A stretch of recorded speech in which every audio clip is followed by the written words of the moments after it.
네, 오늘 사랑 기쁨의 향연이라는 제목으로 말씀을 함께 나누게 됩니다. 고린도후서 이 8장의 말씀은요. 고린도 교회 성도들에게 바울이 마게도냐 교회가 마게도냐 이 성도들이 분에 넘치도록 자기들의 가지고 있는 것보다 훨씬 더 큰 사랑과 마음으로 이 예루살렘의 가난한 성도들을 돕기 위해서 이렇게 헌금을 했던 그 사례를 들어서 이 고린도 성도들에게도 당신들도 이 사랑에 참여하고 이 구제하는 성도들의 구제를 위해서 함께 참여하기를 원하는 그런 간절한 마음을 담아서 고린도 교회 성도들에게 편지한 것입니다.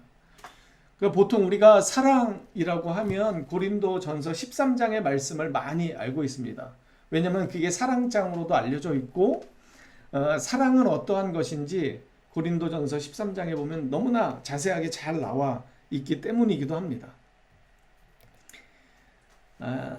이 말씀이 고린도전서 13장의 말씀이죠. 한번 읽어볼까요? 1절 한번 읽어보겠습니다. 내가 사람의 방언과 천사의 말을 할지라도 사랑이 없으면 소리나는 구리와 울리는 꽹과리가 되고, 2절에 보십시오. 내가 예언하는 능력이 있어서 모든 비밀과 모든 지식을 알고 또 산을 옮길 만한 모든 믿음이 있을지라도 사랑이 없으면 아무것도 아니라, 이렇게 표현합니다.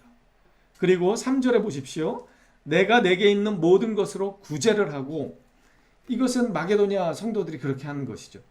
구제를 하고 또 내 몸을 불사르게 내어줄지라도, 생명을 내어줄지라도 사랑이 없으면 아무 유익이 없다, 이렇게 표현합니다. 사실 이 말씀을 보면 모순 같아 보입니다. 왜냐하면 누군가를 위해서 나의 생명을 아끼지 않고 내어주는 것처럼 귀한 사랑은 없죠. 왜냐하면 요한복음인가에 보면 예수님께서도 사람이 친구를 위해서 생명을 준다면 이것처럼 큰 사랑이 없다고 분명히 말씀하셨기 때문입니다. 그런데 바울은 고린도 교회를 향해서 사랑에 대해서 이렇게 얘기하면서 너의 전 재산을 털어서 구제를 하고 또 네 몸을 내어줄지라도, 심지어 믿음이 있을지라도 사랑이 없다면 아무것도 아니라고 표현합니다.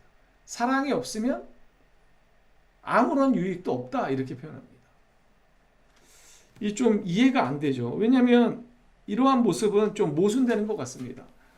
내가 누군가를 위해서 희생을 했는데 그것이 생명을 다하는 희생이었음에도 불구하고 사랑이 없이 그것이 가능할까? 사실은 쉽지 않죠. 그런 경우는 대단히 보기 드문 경우입니다. 그럼에도 불구하고 왜 바울은 이렇게 얘기하는가? 사랑의 동기가 어떠해야 하는지를 바울은 이야기하고 싶었던 것입니다. 그 뒤에 고린도전서 13장 그 뒤에 보면요, 사랑은 진리를 기뻐한다고 표현합니다. 불의와 함께하지 않는다고 표현합니다. 그것은 무엇이냐면 이 로마서 14장 23절에서 이야기하고 있는 것처럼 믿음을 따라 하지 않는 것이 다 죄라고 표현합니다. 이 사랑은 믿음과 깊은 연관이 있습니다. 아까 고린도전서 13장에서는 믿음이 있어도 사랑이 없으면 아무것도 아니라고 그랬는데, 이 로마서, 바울이 쓴 서신서죠. 이 로마서에서도 믿음을 따라해야만 한다고 표현합니다. 그리고 고린도전서 10장 31절의 말씀 함께 좀 읽어볼까요? 시작. 그런즉 너희가 먹든지 마시든지 무엇을 하든지 다 하나님의 영광을 위해서 하라고, 이렇게 표현합니다. 바울이 이야기하고 싶은 것은 우리의 사랑의 동기가 누구와 관련이 되어 있어야만 하는가? 하나님과 관계 안에서 이 사랑이 출발해야 된다는 것을 이야기하고 싶은 것입니다. 우리는 믿음이 센 사람들, 믿음이 강한 사람들 주변에서 심심찮게 봅니다. 그런데 믿음이 있다고 해서 다 사랑이 있는 것이 아닙니다. 지식이 넘친다고 해서 다 사랑이 넘치는 것도 아닙니다. 그런데 우리가 지난주에 주님이 우리를 부르신 목적 첫 번째가 무엇이었습니까? 바로 예배였습니다. 그리고 왜 예배가 중요한가? 예배를 하나님이 받으시기 원하시고 우리가 예배를 통해서 하나님을 기뻐하고 하나님을 사랑하는 모습이 하나님께 영광이 되기 때문이고 하나님이 그 모습을 기뻐 받으시기 원하시기 때문입니다. 그리고 우리를 지으신 바가 우리로부터 찬양 받으시기 원하시는 하나님의 뜻이 거기에 담겨 있기 때문에 우리는 예배해야 하는 것입니다. 그리고 지난주에 잠깐 예를 들어드렸지만 예배를 드릴 때 우리는 의무입니다. 당연한 의무입니다. 그런데 의무만으로 드리는 것이 예배가 아니죠. 우리를 살리시고 우리를 구원하시고 우리를 지금도 사랑하셔서 독생자 예수 그리스도를 십자가에 내려 놓으실 뿐만 아니라 우리에게 영원한 생명을 주시기 위해서 그 독생자 예수 그리스도를 만왕의 왕이 되게 하신 하나님의 이 사랑을 우리가 깊이 깨닫고 그 하나님의 사랑과 은혜 때문에 기뻐하고 하나님을 사랑하는 그 마음으로 예배할 때 그것이 진정한 예배의 모습이라고 이렇게 말씀드렸습니다. 우리가 어떠한 동기에서 사랑해야 하는가 하면 바로 이 하나님과의 관계, 하나님과의 은혜, 하나님을 기뻐하는 이 믿음 안에서 우리가 사랑을 할 때 이 사랑이 지치지 않고 퇴색하지 않고 낙심되지 않기 때문에 그렇습니다. 미가서 6장 6절부터 보면은요 이렇게 표현합니다. 그 앞부분의 내용은요 자랑하지 말라고 그러는 거예요. 너희들이 가진 것에 대해서 자랑하지 말라고 그러면서 미가서 6장 6절부터 보면 내가 무엇을 가지고 여호와 앞에 나아가며 높으신 하나님께 경배할까? 내가 번제물로 1년 된 송아지를 가지고 그 앞에 나아갈까? 여호와께서 천천의 순양이나 만만의 강물 같은 기름을 기뻐하실까? 내 허물을 위하여 내 맏아들을 내 영혼의 죄로 말미암아 내 몸의 열매를 드릴까? 이렇게 고민하죠. 하나님께 더 귀한 것, 내 죄를 위해서 무엇을 드려야 하나님이 나를 받아주실까? 이렇게 고민하지만 8절의 말씀 함께 읽겠습니다. 시작.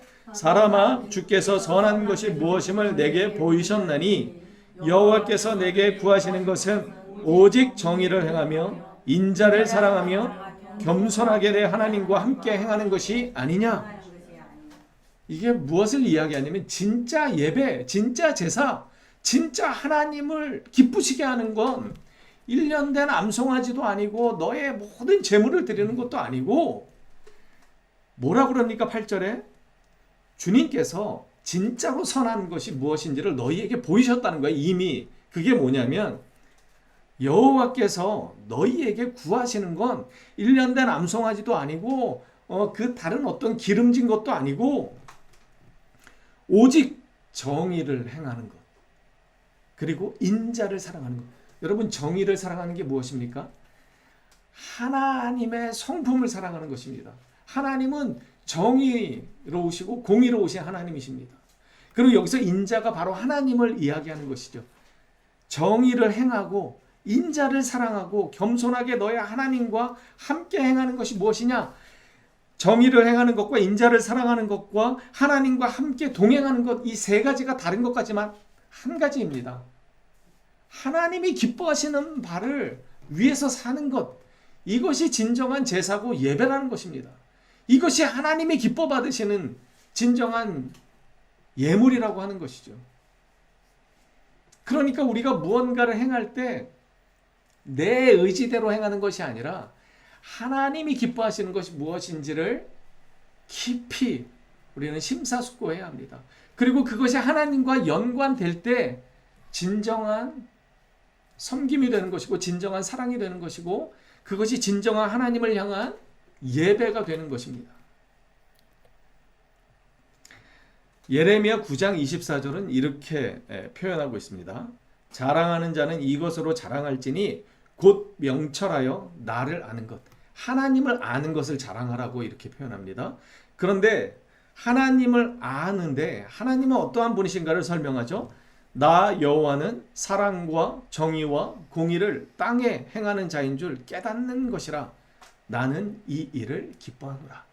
다시 말하자면 하나님이 기뻐하시는 바가 무엇이냐? 사랑과 정의와 공의를 땅에 베푸는 것이라고 하는 것입니다. 이것을 기뻐한다는 거예요. 그렇기 때문에 우리가 사랑을 해야 한다는 걸 알고 있습니다. 왜냐하면 성경에서 이야기하는 것이 무엇입니까? 하나님을 사랑하고 내 이웃을 내 몸과 같이 사랑하는 것. 이것이 가장 큰 첫째 된 계명이라고 이렇게 예수님이 말씀하셨다는 거 우리가 압니다. 그런데 사실 우리가 이것을 실천하다 보면 참 많이 실패하죠. 낙심합니다. 저도 마찬가지입니다. 왜 이렇게밖에 반응이 오지 않을까? 나는 이런 마음으로 했는데 왜 이렇게 알아듣지 못할까? 심지어 누군가를 아끼는 마음으로 충고를 했는데 튕겨져 나갑니다. 허탈하죠. 답답하죠. 어떤 때는 화가 납니다. 그런데 저도 이 말씀을 다시 준비하고 전에 읽었던 책들을 이렇게 다시 읽어보면서 내가 많이 비껴나가 있었구나 이런 것을 느끼게 되었습니다. 왜냐하면 우리가 낙심하는 이유를 잘 생각해 보십시오. 우리가 낙담하고 좌절하고 원망하게 되는 이유를 잘 생각해 보십시오. 그 안에 동기가 주님께 집중되어 있지 않기 때문입니다.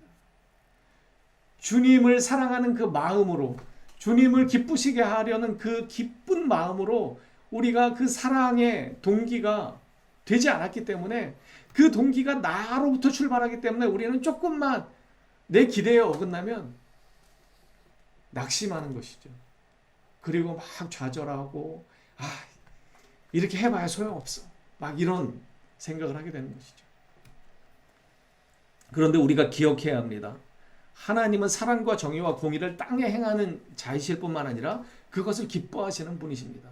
우리가 하나님을 제대로 예배하기 위해서는 하나님이 기뻐하시는 바를 우리도 행해야 한다는 것이죠.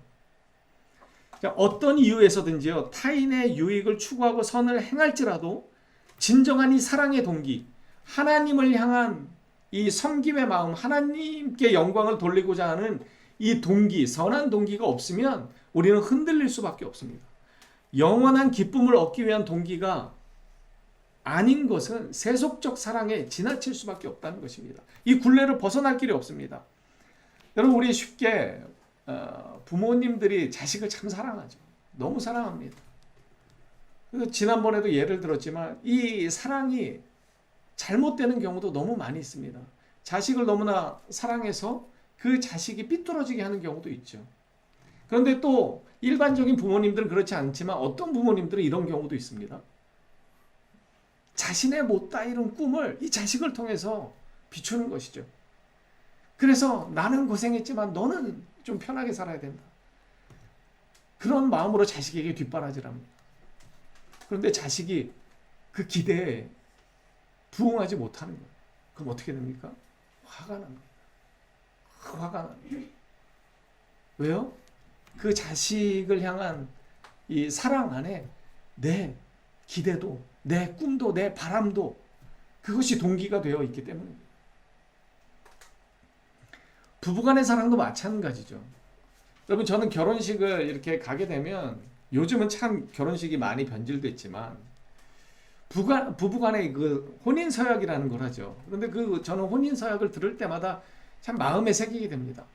정말 새롭게 가정을 이루는 저 부부가 저 혼인서약처럼 지금 우리 혼인 예식을 하게 되는 경우에 하나님 앞에서와 많은 이 하객들 앞에서 맹세하는 것처럼 그렇게 그 약속을 지킬 수 있다면 아마 이혼율이 이렇게 높지 않을 것입니다. 그 혼인서약의 가장 대표적인 게 뭐예요?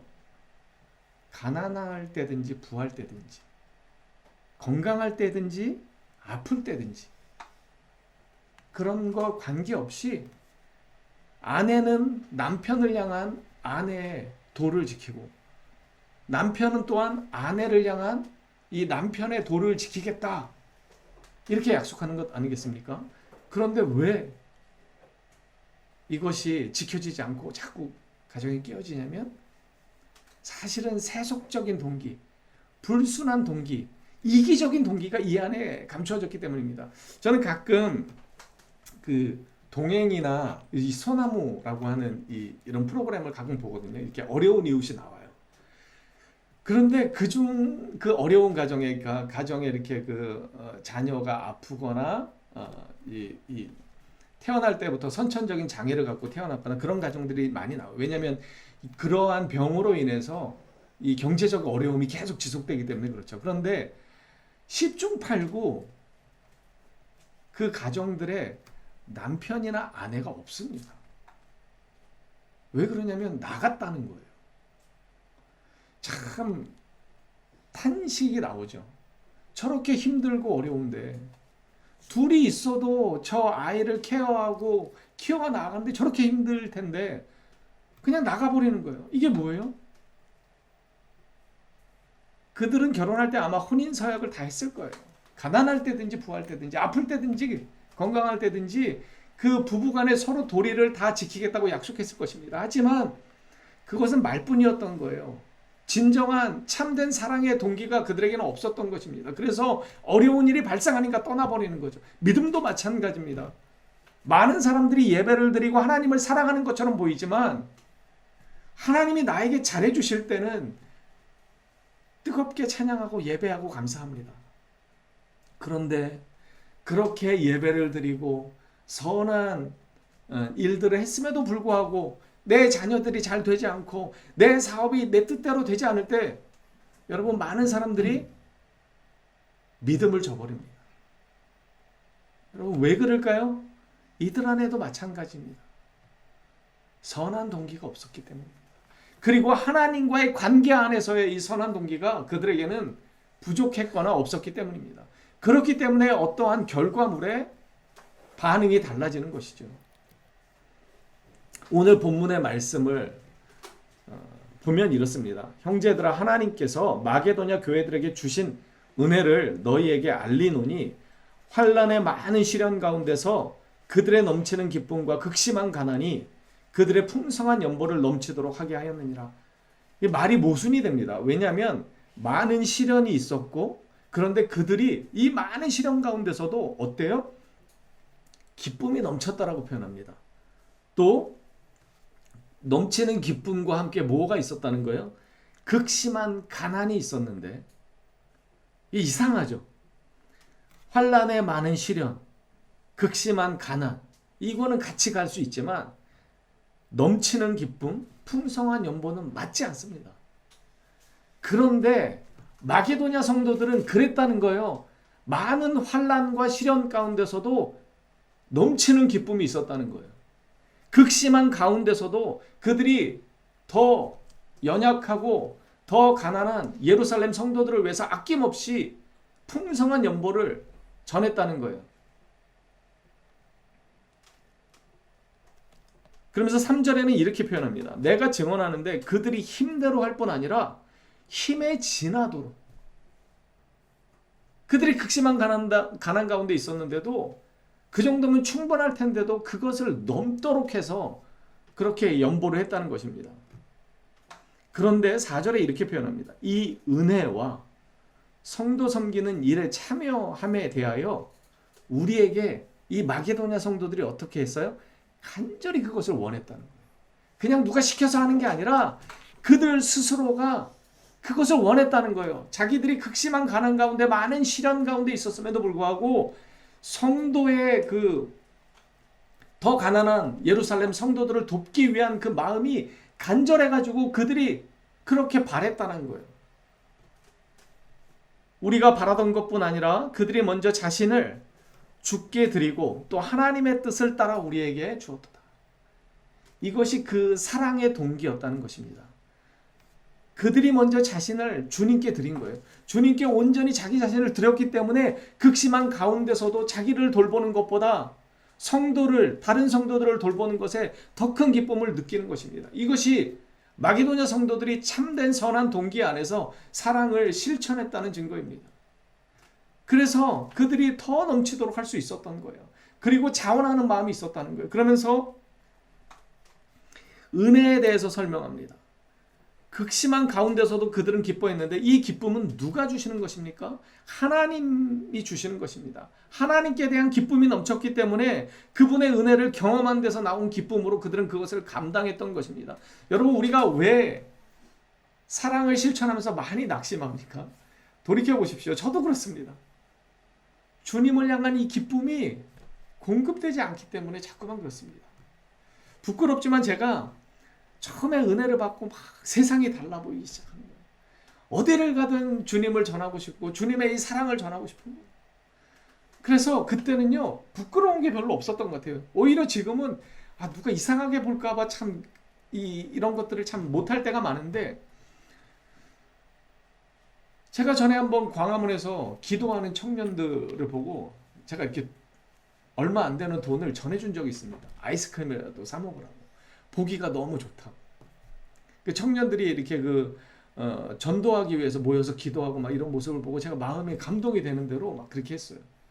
그 어딘가를 갔다가 어린 아이들끼리 이렇게 놀이터에서 놀다가 어떤 아이가 장난을 치다가 막 입에서 피가 막 철철철 나는 거예요.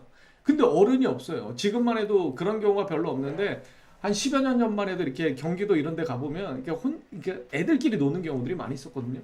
그래갖고 집이 어디냐고 그랬더니 집이 바로 요 앞인데 부모님이 다 어디 가셨다는 거예요. 근데 애는 피가 막 이렇게 철철철 나는 거예요. 제가 병원을 데리고 갔어요. 병원을 데리고 가니까 이렇게 뭐 엑스레이 찍어보고 그 병원에서 꼬매야 된다는 거예요. 그래 꼬매 달라고 그랬더니 아는 애냐고 그러더라고요. 모르는데 꼬매 달라고. 애가 피가 나는데 어떡하냐고. 그랬더니 의사가 저를 좀 이상하게 보면서 어쨌든 그렇게 해서 그 치료비랑 약 받아가지고 아이한테 주면서 제가 그랬어요. 예수 잘 믿으라고. 그 아이가 지금은 이제 청년이 됐을 텐데 예수를 잘 믿었으면 좋겠어요.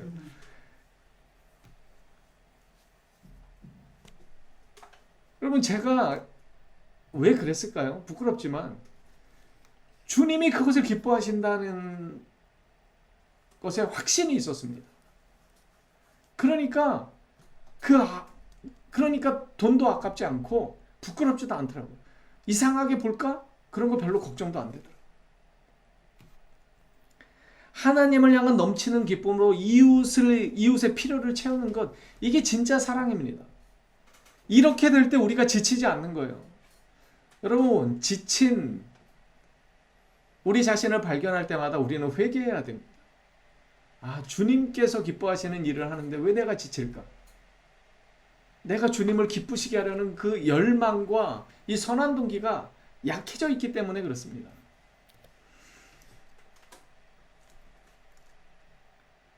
이 5절에 보시면 그랬습니다. 우리가 바라던 것뿐 아니라 그들이 먼저 자신을 주께 드렸다, 이렇게 표현해요. 자신을 먼저 주님께 드렸기 때문에 이러한 이 극심한 가난 가운데서도 풍성한 연보를 드릴 수 있는 거예요. 돈이 소중하지 않은 사람이 누가 있겠습니까? 시련을 기뻐하는 사람이 누가 있겠어요? 우리는 시련을 다 피하고 싶어 합니다. 그런데 그들은 이 환난의 많은 시련 가운데서도 넘치는 기쁨을 느낄 수 있었던 거예요. 왜요? 그 안에 하나님을 향한 그들의 간절한 열망이 있었고 하나님이 기뻐하시는 바를 따라 살고자 하는 그 선한 동기가 있었기 때문에 그렇습니다.